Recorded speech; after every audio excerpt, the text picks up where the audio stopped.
এই লাউ গাছটাকে দেখেন, গতকাল আমি বাজার থেকে এই লাউ গাছটাকে আনলাম, তারপরে গোড়ায় মাটি দিলাম, সার দিলাম, তারপর কত যত্নে দেখেন এই যে আমি বেঁধে দিয়েছি যেন গাছটা নিচের দিকে না ঝুয়ে পড়ে যায়, যেন গোড়াটা না ভেঙে যায়।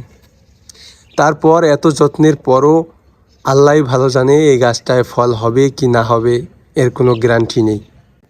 ঠিক এই লাউ চারাটার পাশেই দেখেন ফুল গাছ, ফুলগুলো মাশাল্লাহ অনেক সুন্দর, দেখেন চারপাশে গোলাপি আর ভিতরে দেখেন কি সুন্দর হলুদ, যা বলতে গেলে এক কথায় অসাধারণ অনেকগুলো ফুল।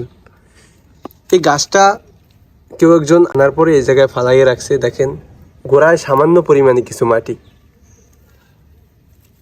আর বৃষ্টির পানি আর শ্যাওলায় এত কত সুন্দর বেড়ে উঠেছে। এই গাছটায় কোনো যত্ন ছাড়াই কত সুন্দর ফুল দিয়েছে, যা এক কথায় মনোমুগ্ধকর, মন কেড়ে নেয়। আমি আপনাদেরকে এটা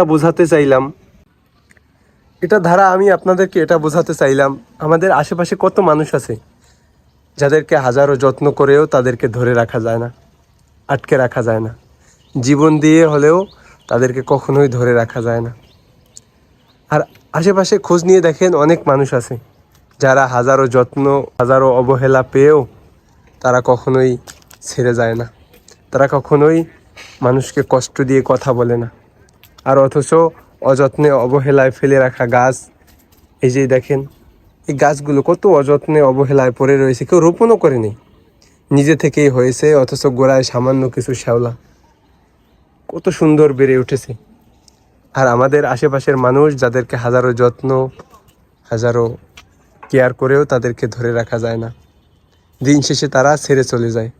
আপনি দেখবেন যে মানুষগুলোকে আপনারা বেশি যত্ন করবেন, বেশি কদর করবেন, সে মানুষগুলোই দিন শেষে আপনাদেরকে কষ্ট দিয়ে ছেড়ে চলে যাবে। সে মানুষগুলো কখনোই আপনাদের পাশে স্থায়ীভাবে থাকবে না, দিন শেষে আপনাদেরকে ছেড়ে চলে যাবে। দিন শেষে অযত্নে অবহেলায় রাখা মানুষগুলোই সব সময় পাশে থাকে, কখনোই কষ্ট দেয় না। এটা ধারা আমি আপনাদেরকে এটা বোঝাতে চাইলাম, কখনোই কোনো মানুষকে অবহেলা করেন না। যে মানুষ আপনার পাশে থেকে যেতে চায় তাকে কখনোই কষ্ট দিয়েন না, অযত্নে রাখেন না, দেখবেন সেই মানুষটিকে আর হয়তো আপনার পাশে পাবেন না। এই গাছটা যে বেঁচে আছে এর একমাত্র কারণ কি জানেন?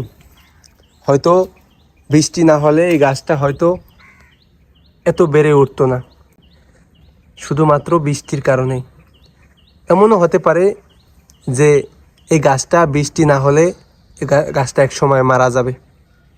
আপনার বেলায়ও ঠিক এমনটাই হতে পারে। যখন আপনি বুঝবেন, যখন আপনি তার কদর করবেন, তখন দেখবেন যে আর হয়তো বৃষ্টি হবে না, তখন হয়তো সে আর তার দেহের ভিতরে আর প্রাণটা থাকবে না। তাই সবার কাছে একটাই অনুরোধ, সেই ঠিক ওই গাছটার মতোই, ঠিক ওই গাছগুলোর মতোই সবাইকে কদর করতে শিখুন। যত্নে রাখা জিনিস কখনোই স্থায়ী হয় না। ভালো থাকবেন সবাই, আল্লাহ হাফেজ।